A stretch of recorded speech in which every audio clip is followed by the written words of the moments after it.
well, I'd rather just not eat anything at all or choose anything at all that I don't know might cause me mental overwhelm. The mental overwhelm part of relative energy deficiency in sport is just not talked about enough, but it is a constant mind game. And your body's not just drained, but your brain is so drained. And we don't talk about actually the impact that so much mental calculation has on the body itself. So for me, whenever I've had a day when I've really been talking a lot about relative energy deficiency in sport, my emotions behind food, the feelings behind it and where those all come from in terms of like control and taking up space and what I think or how I think I should look, and the kind of ideals and aesthetics, I'm exhausted and my body feels it. My body's exhausted and I wake up and I feel like I've genuinely been hit by a truck.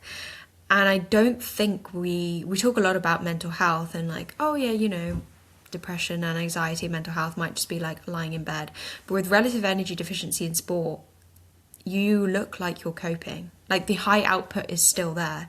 You're getting up, you're doing your work, you're probably doing it very well. And I was actually speaking to my mum the other day and I was saying, genuinely, relative energy deficiency in sport made me achieve so much.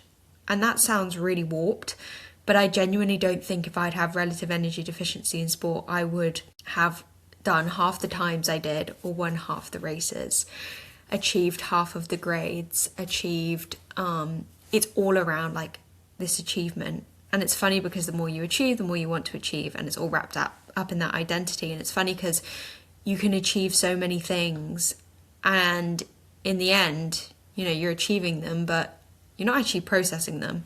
I mean, because I can very much overwork to the amount that I can overtrain, and it's just that same cycle of output.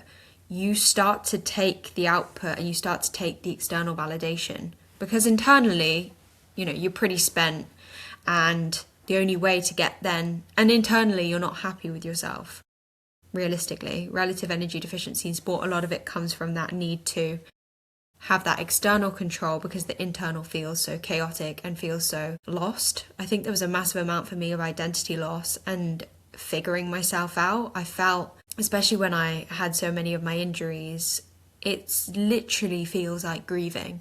You have another injury and you're thinking, okay, first of all, again, it could be something like I tripped over a curb and now I've got like a ligament strain, and you're thinking this wouldn't happen to anyone else.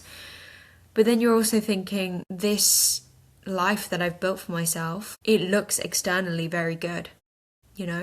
I do appear like I'm really doing well, and I am doing well in my work if you look at it from just a output and achievement perspective. And that's, I think, the shift finally when you're really trying to recover is, okay, I might look like I'm externally coping, but would I rather live a life of real happiness and real fulfillment and not achieve those things?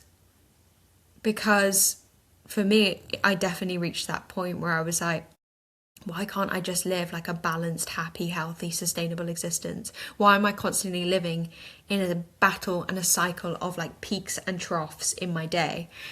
And it was finally just being like, because I have this high output, it means that my work turns into everything, which stops me from eating, and then the whole cycle just repeats itself. And then I don't fuel enough, but then I have this nervous, anxious energy, so I need to go and train. Then I train, I get injured, and the whole cycle starts again. And so it was reaching a point where like, okay, I can have these peaks and troughs of working really, really hard, but the troughs were never, okay, I'm gonna rest and relax and then go again. It was just, okay, the troughs happened because I got injured. And so it's noticing and realizing that I was running just constantly on empty and using that emptiness, which creates that nervous energy, that like, it's almost like a chaotic buzz to achieve what I could achieve. But eventually in the long run, it was just injuring me. I mean, in the short term, it was injuring me. And so really reckoning with relative energy deficiency in sport is having to detach your entire worth from output and achievement.